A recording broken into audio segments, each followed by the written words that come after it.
kita melanjutkan pengajian, marilah kita untuk sama-sama yaitu membuka dengan membaca suratul Fatihah.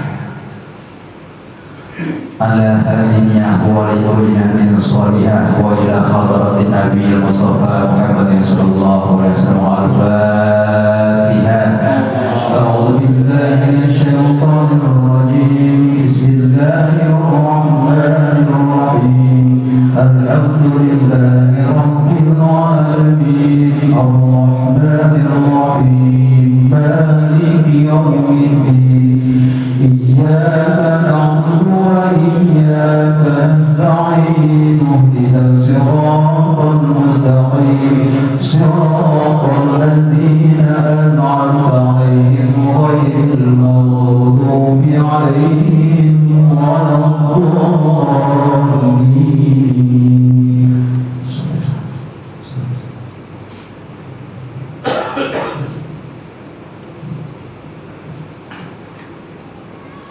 Alhamdulillah. Assalamualaikum warahmatullahi wabarakatuh. Waalaikumsalam warahmatullahi wabarakatuh. Alhamdulillah. Alhamdulillahirabbil alamin. Wa bihi nasta'inu ala umuri dunya waddin. Tsumma salatu wassalamu ala asyrafil anbiya'i wal mursalin. Habibina wa syafi'ina wa qurrati a'yunina sayyidina Muhammadin sallallahu alaihi wasallam. Wa ala alihi wa sahbihi wa man tabi'ahum bi ihsan ila yaumiddin, amma ba'd. Rabbi shrah li sadri wa yassir li amri wa hlul 'uqdatam min lisani yafqahu qawli. Rabbi yassir wa la tu'assir wa tammim lana minka bil khair fa ya khairan nasirin bi rahmatika ya arhamar rahimin. Alhamdulillah. Taklim musola Nurul Hikmah yang dimuliakan oleh Allah Subhanahu wa taala. Rasulullah sallallahu alaihi wasallam bersabda, "Idza marartum bi riyadil jannah farta'u biha." Ila wa ma riyadul jannah ya Rasulullah? Qala majalisul dzikr atau qala Rasulullah sallallahu alaihi wasallam. Rasulullah sallallahu alaihi wasallam bersabda, "Wahai sahabatku, kalau kalian ingin melewati perkebunan-perkebunan surga, maka ambillah manfaat darinya." Sahabat bertanya, apa itu perkebunan surga yang dimaksud Rasulullah sallallahu alaihi wasallam? Sedangkan kita masih di dunia, kita tahu yang namanya surga adalah tempat la khaufun 'alaihim wa la hum yahzanun. Yang namanya surga nggak ada sedih, nggak ada susah, nggak ada sumpah, nggak ada kesel, nggak ada perkara-perkara nggak enak, nggak ada. Galau nggak ada. Tetapi ini Rasul katakan kita di dunia, yang mana kita tahu di dunia ini tempatnya susah, ada senang, ada gembira, ada tidak gembira, ada galau, nggak galau, dan sebagainya. Tapi dikatakan di dunia ini, yang mana tempat masih ada susahnya, masih ada keselnya, ini ada perkebunan surga. Yang mana perkebunan surga tuh nggak ada sedihnya, nggak ada ruginya.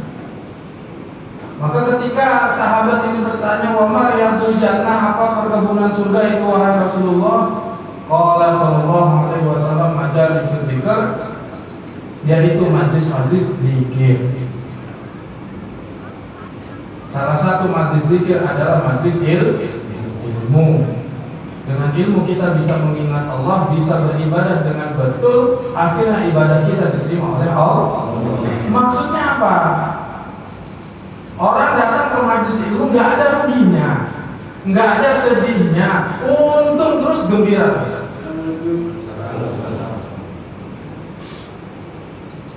Untung terus gembira terus. Bahkan tidurnya orang di majelis ilmu, tidurnya nih, itu pun beruntung. Yang nggak untung orang nggak mau datang ke majelis ilmu. Maka dalam satu riwayat ini ada malaikat yang diciptakan oleh Allah khusus mereka berkeliling mencari halaqah, yaitu perkumpulan orang-orang yang mengingat Allah. Maka malaikat itu turun melapor ke Allah Subhanahu wa taala, dan Allah Maha tahu. Ya Allah, hamba-hambamu sedang berkumpul untuk mengingat. Apa yang mereka minta? Surga. Apakah mereka pernah melihat surga? Enggak. Lalu bagaimana seandainya mereka pernah melihat surga? Pasti lebih lagi merengek-rengek untuk meminta surga. Lalu dari apa mereka meminta perlindungan? Yaitu dari neraka. Apakah mereka pernah melihat neraka? Belum. Seandainya mereka melihat neraka, apa yang akan mereka lakukan? Mereka akan lebih lagi merengek-rengek untuk dilindungi, dijauhi dari api neraka. Maka Rasulullah katakan, maka Allah Subhanahu wa taala dalam hadis kutsinya mengatakan, ya udah, sampaikan apa yang mereka minta, saya berikan, dan doa-doa mereka saya istijabah. Lalu malaikat mengatakan, qumu maghfuran lakum qad buddilat sayyi'atukumul hasanat. Orang-orang yang datang ke majelis zikir, orang-orang yang datang ke majelis ilmu, walaupun tidur, fadilahnya apa? Qumu maghfuran lakum, datang, tidur, bergabung di majelis ilmu, ketika selesai berdiri, qumu maghfuran lakum, berdiri dalam keadaan dosa-dosanya diampuni oleh Allah. Untung nggak? Untung. Kalau orang pikirnya akhirat, untung ini dosanya berkurang. Untung. Bahkan bukan itu. Kalau dosanya diampuni, dihapus, ini udah termasuk untung. Ini dikasih double lagi. Dosanya nggak dihapus, kesalahannya nggak dihapus. Tetapi qad buddilat sayyi'atukumul hasanat, selain diampuni, kesalahannya diganti menjadi kebaikan di dalam catatan amal. Udah diberi fadilah kayak gini, nggak mau nuntut ilmu, keterlaluan. Makanya kita ini bersyukur kembali kepada Allah, nggak pernah minta, nggak pernah nangis untuk digunakan dalam perkara ilmu, kok digunakan oleh Allah. Maka hendaklah kita bersyukur supaya Allah Subhanahu wa taala melanggengkan nikmat ilmu yang ada di dalam diri kita. Kemarin sudah kita walaupun secara sekelumit tentang bagaimana terbentuknya ilmu fikih dan sebagainya. Zaman Rasul, dulu Rasul wudu, sahabat melihat tanpa ada menerangkan ini fardhunya wudu, ini sunnahnya. Tapi sahabat punya kepahaman, kemudian diajarkan kepada murid-muridnya, dan murid-muridnya membukukan daripada pendapat-pendapat gurunya. Itulah tercetak sekarang ilmu fikih. Nah, di sini yang kita akan bahas pertama kali adalah kitab ahkamit thaharah. Kitab tentang menerangkan ahkamit thaharah, hukum-hukum tentang thaharah, bersuci. Ini penting.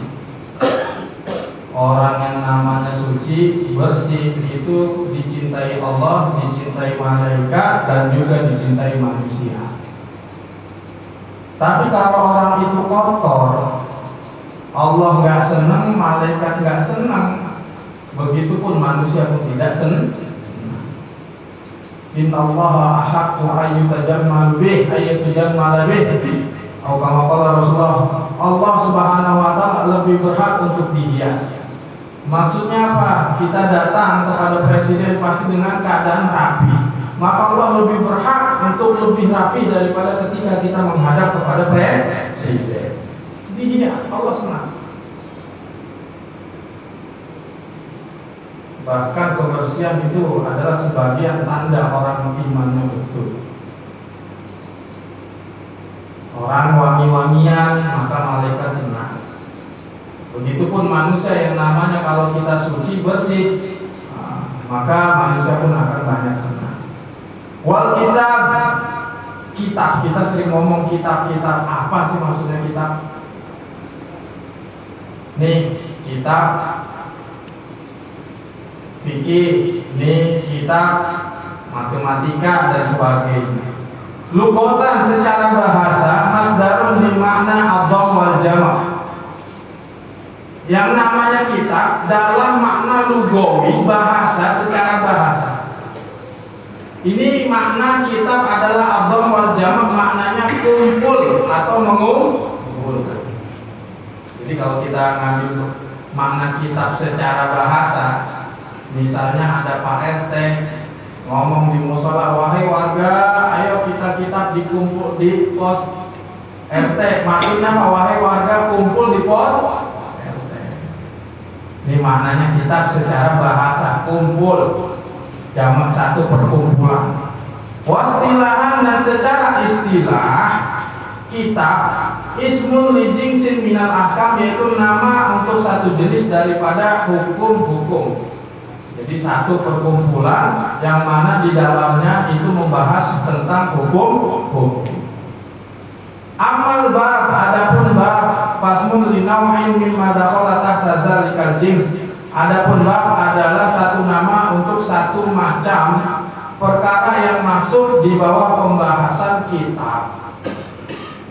Jadi seperti contoh nama kendaraan, maka di kendaraan ini banyak cabangnya. Bajai termasuk kendaraan, bis termasuk kendaraan, ojek termasuk kendaraan. Jadi bab itu adalah pembahasan yang ada di dalam kitab. Wa toharoh, adapun makna toharoh, diperhatikan pentingnya memerhatikan bahasa Arab. Pentingnya memerhatikan makharijul huruf ketika menyebutkan bahasa Arab. Pentingnya menyebutkan harokat yang benar ketika berbahasa Arab, membaca Al-Quran. Wa toharoh, toharoh, tohnya di fathah. Lugotan bifathil toh, secara bahasa kalau tohnya di fathah maknanya an-nadhafah, bersih. Perhatikan ini, toharoh, tohnya di fathah, maknanya bersih. Wa amma syar'an fa fiha tafasir katsira. Adapun menurut syara' banyak pendapat apa definisi toharoh menurut syar'i. Salah satunya minha, diantaranya qauluhum, perkataan ulama, fi'lu ma tustabahu bihi shalah, ai min wudu'in wa ghuslin wa tayammumin wa izalatin najasah. Adapun salah satu tafsiran apa toharoh menurut syariah adalah suatu pekerjaan yang mana dengan pekerjaan tersebut diperbolehkan untuk sholat. Salah satunya wudu, tayamum, mandi dan sebagainya. Dengan wudu kita boleh sholat, dengan mandi kita boleh sholat, dengan tayamum kita boleh sholat. Pekerjaan yang memperbolehkan kita sholat itu namanya toharoh. Ini salah satu definisi toharoh menurut syariah. Itu kalau tohnya di fathah, maknanya bersih, bersuci. Tapi beda, lafadznya sama nih. Kalau kitab-kitab begini gak ada harokatnya, hurufnya sama, jumlahnya sama, susunannya sama, beda harokat, nyebutin salah maknanya. Amat tuharoh, tuh. Kalau tadi toharoh di fathah tohnya. Amat tuharoh, adapun lafaz tuharoh bidomin dengan didomah toknya didomah. Tuharoh yang satu toharoh, maknanya jauh. Fasmun li baqiyatil ma, kalau toknya itu di fathah maknanya bersih, toknya di domah maknanya sisa air. Coba jauh nggak? Makanya hati-hati kita dalam membaca Al-Quran itu, hati-hati. Di dalam kitab Al-Adhkar punya Syekh Imam Nawawi Ad-Dimashqi rahimahullah, beliau ketika membahas yang yang namanya kesalahan-kesalahan di dalam Al-Fatihah. Ada kesalahan-kesalahan yang sampai tingkatannya membatalkan sholat, dan ada kesalahan-kesalahan yang tidak sampai membatalkan sholat, atau dalam istilahnya kalau lahan jali, kesalahan yang fatal sampai merubah makna, maka itu batal sholatnya. Kalau lahannya lahan khafi, kesalahannya itu tidak sampai merubah makna, maka sholatnya tidak batal. Contoh kesalahan yang merubah makna: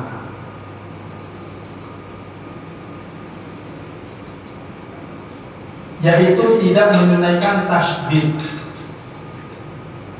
di dalam Al-Fatihah. Tidak menunaikan tasydid ini batal. Kalau menurut mazhab Syafi'i, termasuk surat Al-Fatihah adalah Bismillahirrahmanirrahim menurut mazhab Syafi'i. Menurut Imam Hanafi, Bismillah bukan termasuk salah satu yang dibahas awal ini surat manapun, tetapi Bismillah ayat Al-Quran untuk fasal pemisah dan banyak. Maka menurut mazhab Syafi'i yang mana mencantumkan Bismillah ataupun memfatwakan Bismillah termasuk ayat Al-Fatihah, jadi Bismillah sampai waladhdallin itu kurang lebih menurut Imam Nawawi rahmatullah alaih ada 17 tasydid. Kalau ada satu saja dari 17 tasydid ini tidak terbaca, sholatnya batal. Kalau jadi imam, makmumnya nanti batal semua. Maka penting, ini saya sering waktu ngajar tajwid, banyak sekali bapak-bapak ketika membaca tasydidnya nggak masuk. Bismillahirrahmanirrahim, rohnya ada tasydid. Tapi banyak yang baca Bismillahirrahmanirrahim, R-nya nggak ada, hir-nya nggak ada. Ini kalau dia nggak berusaha untuk belajar, sholatnya nggak ada yang sah. Bahaya kan, gara-gara tasydid ibadah kita yang paling afdal sholat nggak diterima. Bahkan ada yang fatal. Iyyaka na'budu wa iyyaka nasta'in. Iyyaka itu ada tasydid. Di dalam kitab Sulamut Taufik, kalau tasydidnya itu ada maknanya hanya kepadamu kami menyembah dan hanya kepadamu kami meminta pertolongan. Mu-nya ini kemana? Kalau ada tasydidnya, mu-nya itu ke Allah, hanya kepadamu ya Allah kami menyembah. Kalau ada tasydid. Tapi kalau tasydidnya nggak ada, iyyaka na'budu wa iyyaka nasta'in, mu-nya ini ke matahari. Tuh. Ini kalau sengaja kufur. Maka penting. Kalau bahasa Indonesia sih Masya Allah bebas banget, berubah menjadi bingit, nggak ada yang masalah. Semangat jadi cemut. Bahasa Indonesia ada Masya Allah, beda makhluk, itu maknanya tetap nggak ada dosanya. Karena apa? Indonesia itu nggak ada buat ibadah bahasa Indonesia. Tapi kalau bahasa Arab hati-hati. Dalam sebuah hadis, innallaha jamil yuhibbul jamal. Nih, kalau malnya ini panjang, jamal maknanya keindahan. Di sini ada yang namanya jamal. Kalau ada yang namanya jamal, jangan mau dipanggil mal jamal. Jangan, maknanya ontak. Tapi kalau jamal 2 harokat, ini maknanya keindahan. Innallaha jamil yuhibbul jamal. Allah ini zat yang maha indah, mencintai keindahan. Tapi kalau bacanya Innallaha jamil yuhibbul jamal, Allah Subhanahu wa taala zat yang maha indah, mencintai orang. Beda panjang dengan pendek.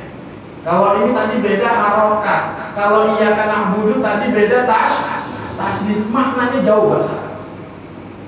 Sama jamalnya, panjangnya sama, tapi mimnya di tasdid, yang satu jamal, yang satu jamal, maknanya udah beda. Kalau nggak ada tasdidnya jamal keindahan, kalau jamal penuntun coba bahasa Arab. Makanya belajar tajwid itu fardu kifayah. Maksudnya apa? Misalnya orang pintar semua di sini tajwidnya, itu harus tetap ada itu yang namanya majelis taklim tentang tajwid supaya satu kampung itu nggak berdosa.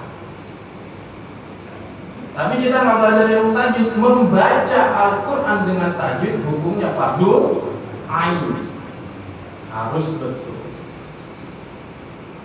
Walau makan ilma, dan ketika air alatan menjadi alat litoharoh untuk bersuci, istatro dan musonif di anwa ilmiah, maka musonif membahas tentang macam-macamnya air.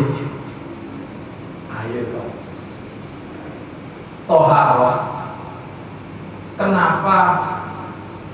Ini ulama-ulama fikih ketika membahas bab fikih, ilmu fikih ini yang didahulukan kitab toharoh. Kenapa? Sebelumnya nih, supaya Bapak mengerti apa sebenarnya ilmu fikih itu apa.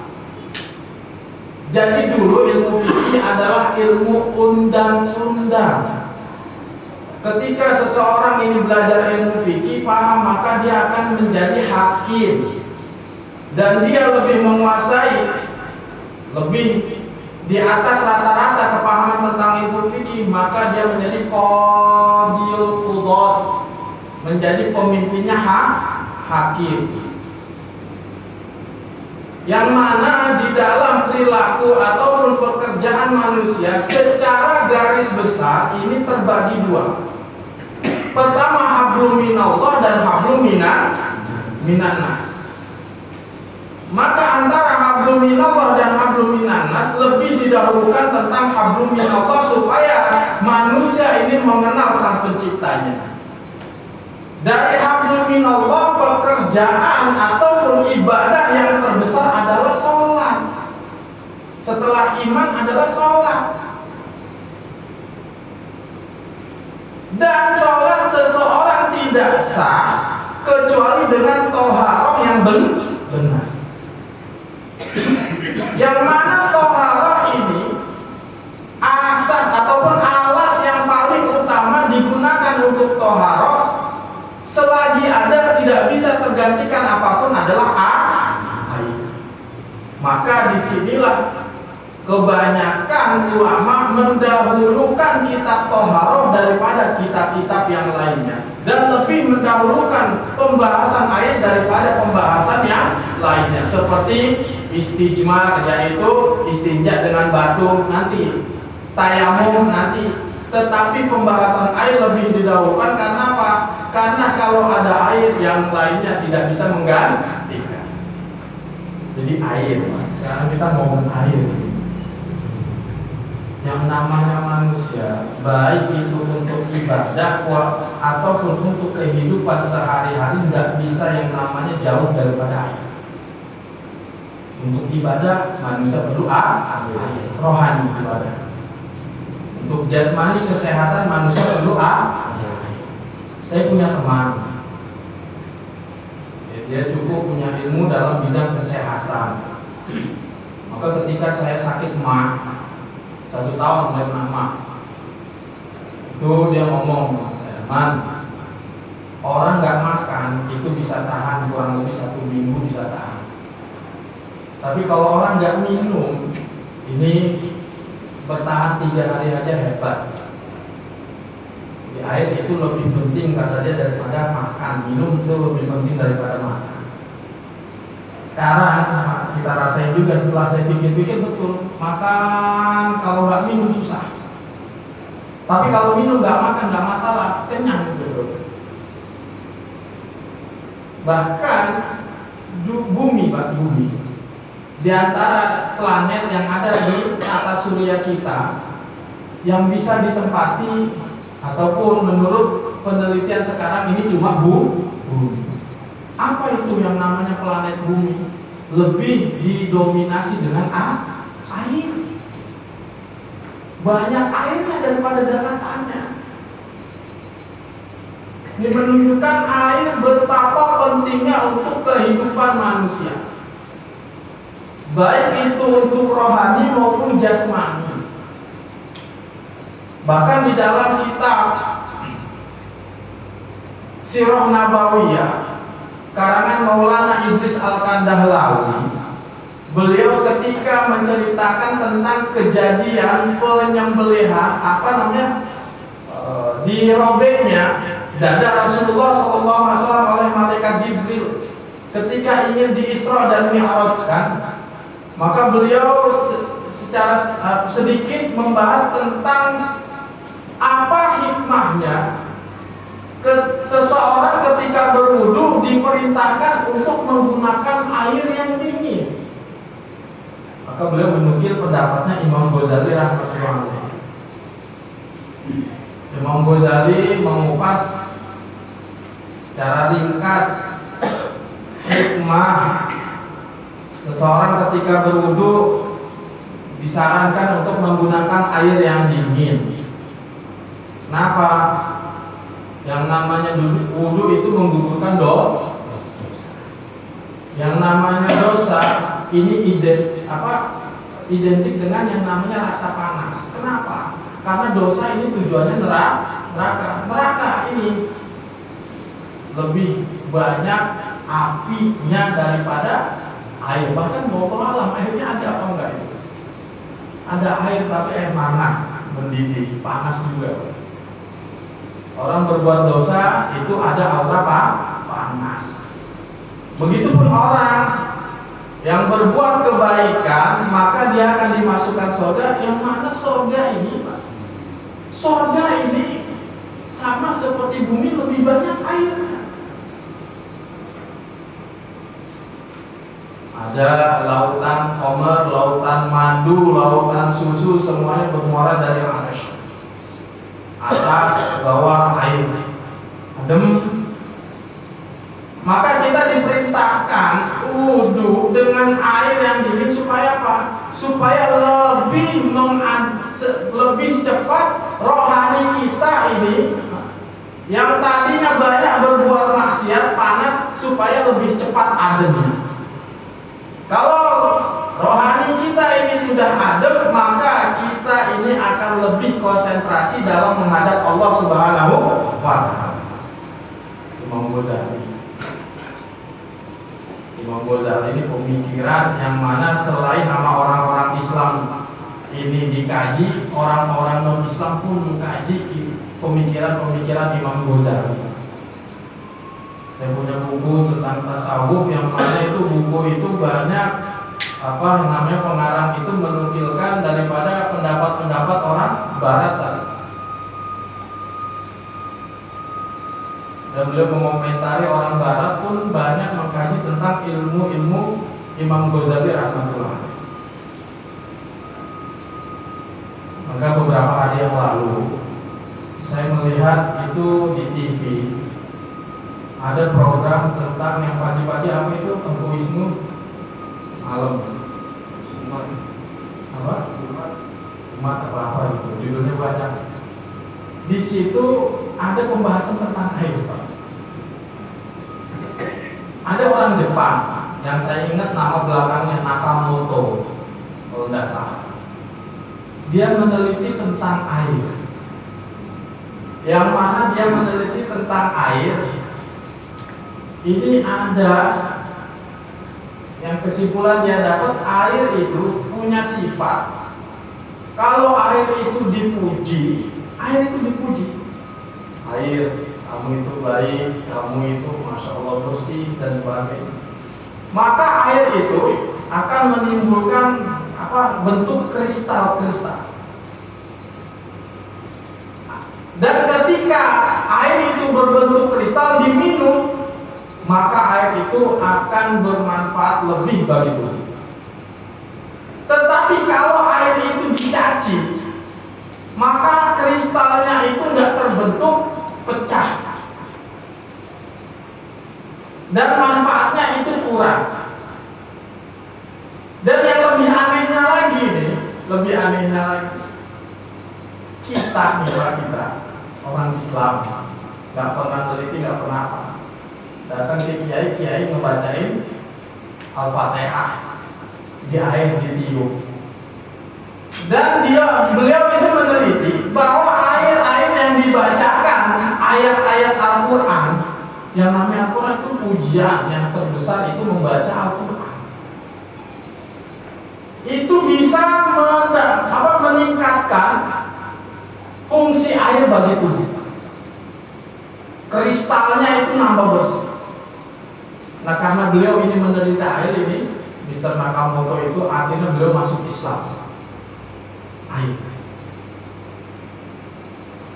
Dan beliau katakan saya mendapat keterangan salah satu keistimewaan air Zam-Zam itu tadi karena kandungan kristalnya itu asli murni yang tidak didapat oleh air-air yang lain.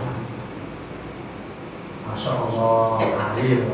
Bahkan kita pun diciptakan dari air. Arasnya Allah Subhanahu Wa Taala ada di atas air.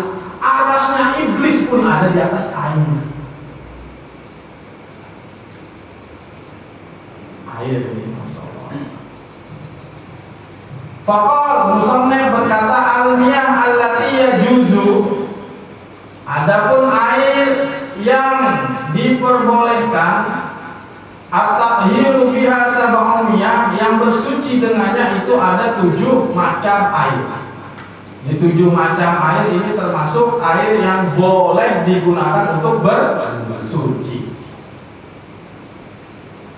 yaitu 3 dari langit, 4 dari bumi. 7 macam air ini 3 dari langit, 4 dari bumi. Yang pertama ma'us sama, air langit. Maksudnya apa air langit? Itu air hujan. Nazil minha wa huwal mator. Maksudnya air langit itu air yang turun dari langit, yaitu yang dimaksudkan adalah air hujan.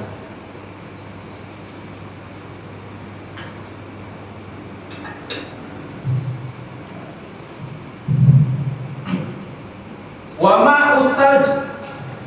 Yang kedua,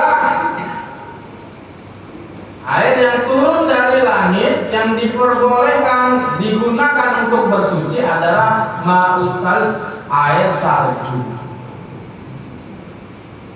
Kalau di Indonesia ada di Irian, Puncak Jaya Wijaya, salju abadi karena musimnya memang dingin terus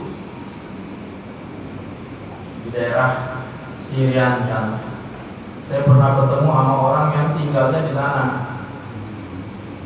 Waktu saya di Pakistan ketemu, dia bilang musim dingin itu Pak, kita yang orang Jakarta pakai jaketnya double 2, kaosnya belum, jubahnya belum lagi tutup. Kata dia ini mau belum seberapa katanya. Dia tinggalnya itu dekat Puncak Jaya Wijaya sana. Air salju. Teman-teman Indonesia tuh, Masya Allah, kalau musim dingin, jadi kalau daerah atas, Indonesia atas, Pakistan itu di atas Indonesia, itu musim dinginnya itu November, Desember, Puncak, Januari, Februari. Maret, April transisi dari dingin ke panas. Nanti Mei puncak panas. Agustus, September, Oktober transisi dari panas ke dingin. Biasanya kalau orang-orang Indonesia itu santri-santri ataupun mahasiswa dari Indonesia, nih waktu-waktu musim dingin begini, liburan ke gunung. Apa? Dari momen pas turunnya salju. Salju dicari. Salju itu turun kayak kapas. Bapak mungkin sering lewat, ada pohon kapuk ataupun di jalan kadang kapas ada berterbangan gitu Pak. Tempat saya karena ada pohon kapuk sering gitu.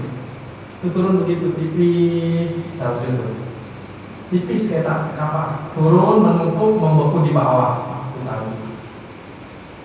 Jadi membeku, mengeras di bawah. Kalau turun nanti tipis. Tuh air salju boleh digunakan untuk bersuci. Yang ketiga, ma'ul barad. Ini banyak orang memaknakan ini air embun. Ini bukan air embun, ini ma'ul barad ini. Tetapi yang dimaksud ma'ul barad di sini air es. Jadi 3 air yang turun dari langit, air hujan, air salju, yang ketiga air es. Saya mondok pun banyak yang memaknakan air embun, bukan air embun ini. Ini diperjelas oleh Syekh Nawawi Al-Bantani, bukan air embun. Dan di dalam kitab-kitab Syafi'iyah ini bukan air embun, yang memaknakan air embun itu kurang tepat. Tapi air es. Loh, apa bedanya dengan salju? Bedanya, kalau salju turun dari langit, ini berupa tipis, tidak keras, halus, kayak kapas. Tapi kalau ma'ul barad, ini air es turunnya memang sudah berupa gumpalan es. Kita kalau ada kulkas kan ada yang kayak kotak-kotak gitu Pak ya. Itu kayak gitu. Saya ngalamin ini sampai seumur hidup saya sekarang ini 2 kali. Pertama di Jawa Timur waktu itu puasa, kedua di Pakistan sana. Kalau di Jawa Timur nggak lama, cuma hujan angin es jatuh, plak plak plak plak plak. Memang genteng ini bunyi, hujannya es, memang bentuknya es, bongkahan es. Nah ketika saya di Pakistan pun begitu, habis asar, jadi kurang 2 jam lagi itu perbatasan Afghanistan. Itu daerahnya dikelilingi oleh gunung. Nah di situ waktu kita ngopi itu karena dingin, itu hujan. Saya kira anak kecil main-mainan, melempar kena genteng, tak tak tak tak. Saya masih belum ngeh. Pas ketika saya mau wudhu, ini es dari mana? Kok banyak banget? Nggak taunya dari atas itu es semua. Nah yang dimaksud di dalam kitab kita ma'ul barad ini dia, yaitu hujan yang memang berupa es dari atas, bukan air embun. Nah ini diperjelas oleh keterangan oleh Imam Syekh Nawawi rahmatullah alaih. Ma'ul barad bi fathir ra wa huwa an-nazil minas sama. Air barad, air es adalah air yang turun dari langit. Jami, dan bentuknya ini jamir, yaitu keras. Maksudnya sudah berupa bongkahan es keras. Kamil seperti garam yang ini Pak, yang keras-keras itu. Nah itu yang dimaksud. Jadi bukan air embun memaknai. Dan ini di dalam kitab saya waktu ngaji pun saya maknain air embun itu. Cuma karena saya lihat pengalaman, kemudian saya baca lagi kitab-kitab, rupanya bukan air embun, air es. Bedanya air es dengan es salju tadi, salju turunnya ini tipis, tapi es turun sudah keras. Kalau salju mengerasnya ketika kumpul di bawah. Nah itu. Jadi 3 air yang turun dari langit yang diperbolehkan untuk wudhu. 3 berarti kurang 4. Yang mana 4-nya ini semuanya ada bersumber dari bumi. Pertama itu adalah ma'ul bahr, air laut. Yang kedua ma'ul bi'r, yaitu air sumur. Ma'un nahar, air sungai. Wa ma'ul ain, air mata air. Lalu gimana? Ada orang tanya sama saya, kalau wudhu pakai embun boleh apa enggak? Karena di sini nggak ada air embun. Air embun itu suci, mensucikan. Cuma cara berwudhu pakai embun di otak saya ini nggak terbayang bagaimana.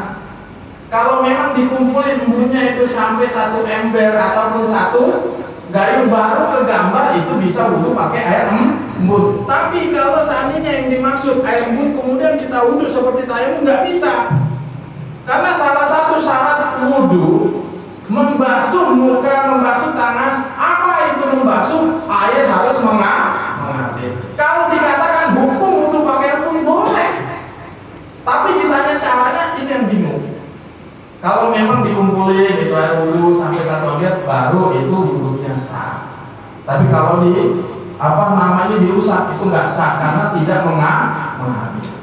Nah begitu. Lalu ringkasan daripada 7 air ini diringkas dengan perkataan ma nazala minas sama au naba'a minal ala ayyi sifatin kana min aslil khilqah fa huwa tahir, yaitu air yang turun dari langit dan bersumber muncul dari bumi dengan bentuk sifat yang asli, maka itu adalah suci dan mensucikan. Tahir.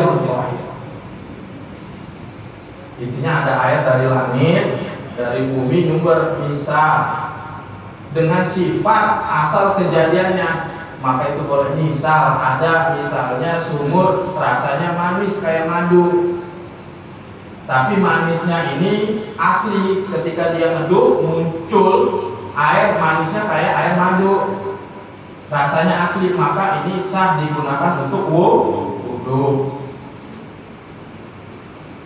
Karena beda, air laut rasanya asin, air dikasih garam rasanya asin, tapi beda hukumnya walaupun sama-sama asinnya. Kalau air laut wudhu walaupun asin sah, tapi kalau air dikasih garam tidak sah.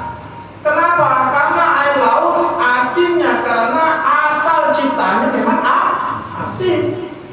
Tapi kalau air yang dikasih garam nggak sah wudhu, karena apa? Karena sudah ada perubahan sifat air, yaitu rasa. Karena asli air adalah tawar, dikasih garam berarti sudah ada perubahan rasa. Maka air ini namanya air mutaghayyir, tidak bisa untuk mensucikan.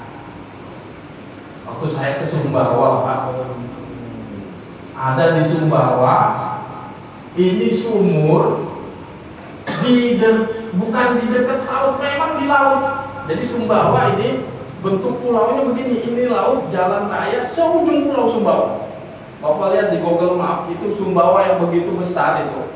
Jalan rayanya itu cuma di pinggir laut, sininya udah bukit, perumahan dikit, bukit lagi. Nah, itu kalau musim itu musim kering ataupun ketika surut itu air, maka sumur itu kelihatan. Rasanya tawar itu, sumur ada di tengah-tengah laut. Jadi mungkin Bapak pernah baca berita pulau terpadat di Indonesia. Itu adanya di Sumbawa. Orang-orang Sulawesi buat fondasi ngasih sekarang. Itu mereka untuk mencari air tawar untuk nyuci. Itu bawa sampah nyucinya tadi di sumur yang dekat tengah-tengah laut. Ambil air di situ. Ya, no? Nah, jadi walaupun itu di tengah-tengah laut, kok rasanya beda. Maka kalau memang itu asli sifatnya, maka air tersebut suci dan mensucikan. Intinya rasa tersebut dari asli penciptanya, walaupun itu rasanya manis, asin, tawar dan sebagainya, kalau itu asli tanpa ada percampuran, maka air itu bisa suci dan mensucikan. Tapi kalau manisnya itu karena ada perkara baru, asinnya karena perkara baru, maka air itu tidak bisa digunakan untuk suci dan mensucikan. Karena apa? Telah berubah salah satu sifatnya, yaitu rasanya. Ini masalah air. Ya, ada yang ditanya? Ya, ayo. Tanya. Ya, tanya. Ya, Pak, mungkin ada yang tanya. Baik, terima kasih Pak Ustaz. Ini aku soal air pasti ya. Ini bahas tentang air.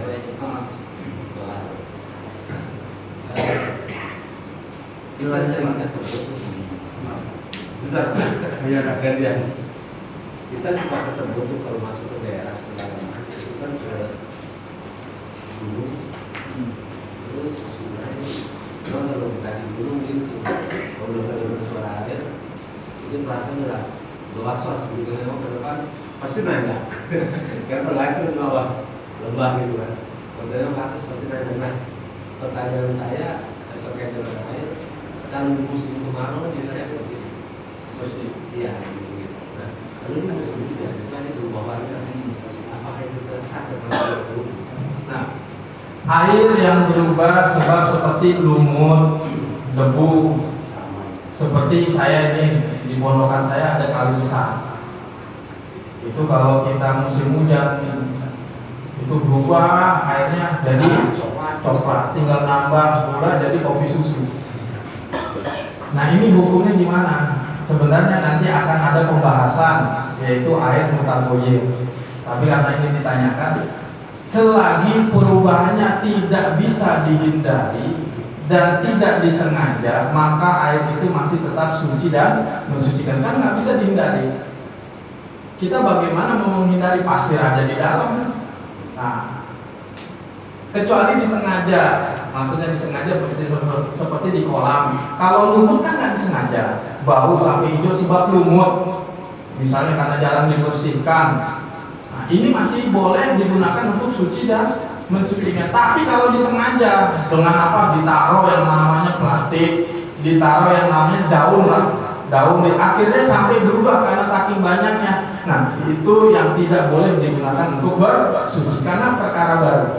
Tapi karena asli dari tempat ataupun dari memang tidak bisa dihindari, nah itu tidak apa-apa, masih boleh digunakan untuk bersuci. Ya. Ya. Tentang sama Oh, sama. Ya. yang berubah warna gitu ya.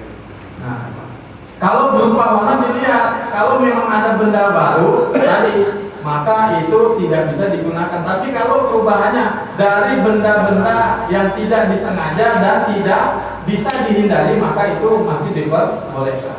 Masih. Ya, ada lagi Pak. Oke. Ya. Pak itu mana? Pak Ji. Nyambung kali Ustaz, sedikit lagi nyambung ya. Terkait perubahan warna. Kalau warna itu akibat pencemaran lingkungan. Nah, Misalnya limbah pabrik apa yang ada di sungai gitu kan. Sedangkan nggak ada lagi yang digunakan kecuali sungai itu yang bisa digunakan dari sumber kehidupan. Nah, seperti ada saya di Jakarta. Kalau musim hujan itu saya kalau ngajar di apa namanya ini Kamal, pas pabrik pinguin bau gitu. Nah itu kalau memang perubahannya banyak, air itu tidak bisa digunakan untuk bersuci walaupun banyak. Air 2 kolah atau lebih, air yang lebih dari 2 kolah ini namanya air banyak. Itu boleh digunakan ketika apa? Tidak ada perubahan warna, rasa dan bau. Jadi kalau air banyak jatuh najis, ini nggak otomatis langsung jadi najis selagi tidak berubah. Buang najisnya masih bisa. Begitupun air banyak ketumpahan teh, ketumpahan gula, tapi dirasa ini tidak ada perubahan, maka ini tidak apa-apa. Nah, kalau air banyak karena tadi pencemaran lingkungan, pabrik dan sebagainya, itu air tidak bisa digunakan untuk bersuci. Misalnya nggak ada kemana-mana untuk mencari sumberan, ada air kali tapi terkontaminasi, sedangkan air sumur semua kemarau dan sebagainya. Ini walaupun airnya banyak tapi tidak bisa digunakan dan air yang suci mensucikan ini nggak ada, tayamum. Karena air begini tidak bisa digunakan untuk bersuci. Kalau memang tidak ada air sumur dan sebagainya diperbolehkan tayamum. Walaupun air kami itu banyak, tapi sudah terkena pencemaran pabrik nggak boleh digunakan untuk bersuci. Nah, seperti di sini aja kali ya, di kampung kita ini sering kali tuh banjir besar ya sampai sepinggang, bahkan air itu air sumur aja nggak bisa digunakan untuk bersuci, sehingga mungkin ada sebagian air gentong, air aqua mungkin untuk berwudu kan susah ya, ya sebatas mungkin kalau kita pakai wudu air gentong habis nih Pak ya. Jadi bagaimana kira-kira kalau memang yang memang pada dasarnya melihat yaitu air genangan air itu kan ada yang bersih, ada yang kotor begitu. Tapi itu lebih dari 20 lah. Bagaimana? Tapi tidak berubah gitu. Maksudnya ada kuning-kuning cuma tidak ada minyak-minyak gitu. Itu namanya berubah. Justru kalau di dalam kitab fikih yang ada minyaknya itu nggak berubah. Nanti sebenarnya akan kita bahas. Jadi gini, intinya kejadian yang di Kapuk begini. Itu kalau di Kapuk kita lihat semua air itu mutagoyir. Jadi sebenarnya nanti pembahasannya pertemuan yang akan datang. Jadi air bercampur dengan suatu benda ini terbagi dua macam. Yang satu benda larut, yang satu benda tidak larut. Nah, kalau bendanya larut bercampur sampai berubah sifat, tadi apa salah satu sifat? Rasa, bau, warna berubah, maka itu termasuk air mutagoyir kan bisa. Tapi kalau yang jenis kedua, air yang mana ini bercampur dengan benda-benda yang tidak larut. Salah satu contohnya di dalam kitab minyak. Minyak ini kalau sama air tidak larut, maka ada pepatah bagaikan minyak dengan air nggak bisa nyatu. Sifatnya ini berantem terus. Nah, di sini kalau misalnya sama sekali terus air di gentong ini digunakan untuk kehidupan, salah satu diperbolehkan tayamum adalah tidak ada air yang digunakan untuk bersuci, ada air. Kemudian air itu digunakan untuk perkara yang lebih penting untuk kehidupan, yaitu untuk minum, makan dan sebagainya. Maka kita diperbolehkan tayamum. Tetapi tayamum yang seperti ini, sholat nanti sholatnya wajib diqodho kembali ketika menemukan air suci dan mensucikan. Karena ada dua golongan orang tayamum. Ini kemarin baru saya bahas ini, misalnya sudah sampai bab tayamum. Nanti akan kita bahas. Tayamum itu ada dua jenis orang yang bertayamum. Yang mana? Sholat yang tayamumnya ini tidak perlu diqodho, dan sholat orang yang bertayamum yang wajib diqodho. Ini ada 8 jenis golongan orang-orang yang bertayamum tetap wajib sholat, tetapi dia ini harus mengqodho sholatnya. Salah satunya orang yang bertayamum yang mana di sekitarnya banyak air tetapi tidak bisa digunakan. Tetap kita sholat dengan tayamum, nanti ketika bertemu air yang bersih, yang suci dan mensucikan, diwajibkan untuk mengqodho. Memang di dalam masalah tayamum, di antara 4 madhab Syafi'i, madhab Hanafi, madhab Hambali dan madhab Maliki, yang paling ketat, yang paling tegas, yang paling berat adalah madhab Syafi'i. Jadi setiap madhab itu ada fatwa yang berat. Nah, kebetulan fatwa Imam Syafi'i yang paling ketat, yang paling berat adalah di dalam masalah tayamum. Nah, itu. Nanti ketemu semua nanti. Jadi kalau ngajinya kontinu, babnya kena semua, maka saya tuh pengennya ngaji itu nggak musiman. Maksudnya nggak musiman, ini maaf. Saya lihat di mana-mana kadang ada pengajian tafsir, betul tafsir, tapi diambilnya cuma kisah-kisah saja. Tapi ayat-ayat yang menerangkan hukum tidak dibahas. Jadi ngaji itu alal kafah dari awal sampai akhir, semua bab itu bisa tahu. Kadang ada pengajian cuma membahas tentang momen-momen tertentu. Kalau Isra Mi'raj, ngajinya tentang Isra Mi'raj, Maulid tentang Maulid. Tapi saya pengen nih bapak-bapak ngaji dari awal sampai akhir tahu semua. Jangan bab wudunya paham, fardu wudu sekian, tapi fardunya nikah nggak paham, rukunnya nikah nggak paham, sholatnya paham, tapi jual belinya nggak paham.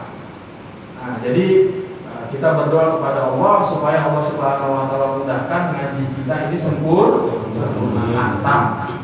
Muamalah, muasyarah, ubudiyah, imaniyah, akhlak, 5 cabang ini imaniyah, ubudiyah, muamalah, muasyarah, akhlak, bagaimana kita ini bisa mengetahuinya semua. Udkhulu fis-silmi kafah, seluruh agama.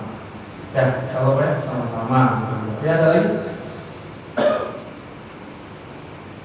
Biasanya kalau bertanya begini matanya melek semua. percobaan. Belum tadi kan kata Ustaz orang tidur di dalam majlis ilmu tuh kan. Iya, cuma saya kasihan kalau dia tidur doang. Lagi? Ayo mulai. Ya. Ini pajinya ini berubah nih paji sekarang. Kemarin oke, sekarang kiai setelan. Ya.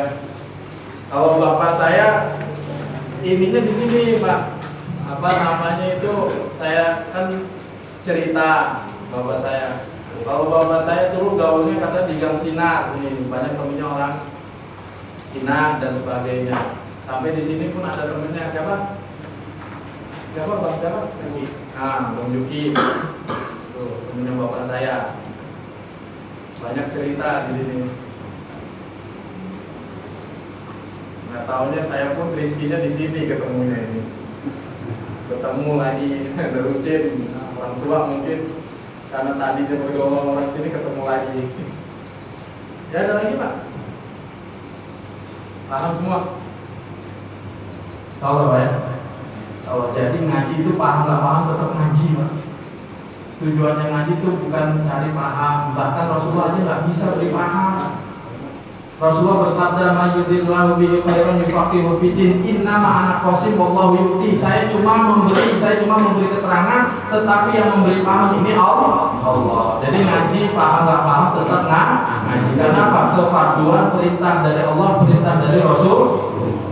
Ya, kalau nggak ada doa Pak. Ya. Astagfirullahaladzim, astagfirullahaladzim, astagfirullahaladzim. Allahumma shalli wa sallim wa barik ala sayyidina Muhammad wa ala ali sayyidina Muhammad. Adada khalqihi wa ridha nafsihi wa zinata arshihi wa adada kalimatihi fi kulli lamhatin wa nafasin min adadi kulli ma wasi'a ilmullah. Rabbana zalamna anfusana wa illam taghfir lana wa tarhamna lanakunanna minal khasirin. Allahumma zidna ilma, Allahumma zidna ilma warzuqna minka fahma. Allahumma iftah lana futuhal 'arifin wa alimna ilhamal malaikatil muqarrabin warzuqna fahmal anbiya'i wal mursalin. Allahumma faqihna fid din wa 'allimna ta'wil wa ihdina ila sawa'is sabil. Allahumma inna nastaghfiruka ya Allah ma 'allamtana faruddahu ilayna 'inda ihtiyajina ilayk. Rabbana la tuzigh qulubana ba'da idh hadaytana wa hab lana min ladunka rahmah innaka antal wahhab. Rabbana atina fid dunya hasanah wa fil akhirati hasanah wa qina 'adzaban nar. Sallallahu ala sayyidina Muhammad wa ala alihi wa sahbihi wa baraka wa sallam. Walhamdulillahi rabbil alamin. Assalamualaikum warahmatullahi wabarakatuh. Waalaikumsalam.